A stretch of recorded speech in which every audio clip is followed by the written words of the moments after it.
আমাদের সকল প্রবাসী ভাই বোনদের কাছে বিনয়ের সাথে আবারও করজোড়ে অনুরোধ করতে চাই, এই মিথ্যা গুজবে আপনারা কান দিবেন না।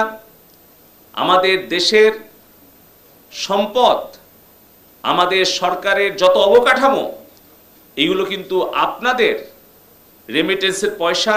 রেমিটেন্স আপনারা যদি বাংলাদেশে 6 মাস না পাঠান বা আপনারা যদি বৈধ পথে না পাঠান, এই ক্ষতিটা কার হবে?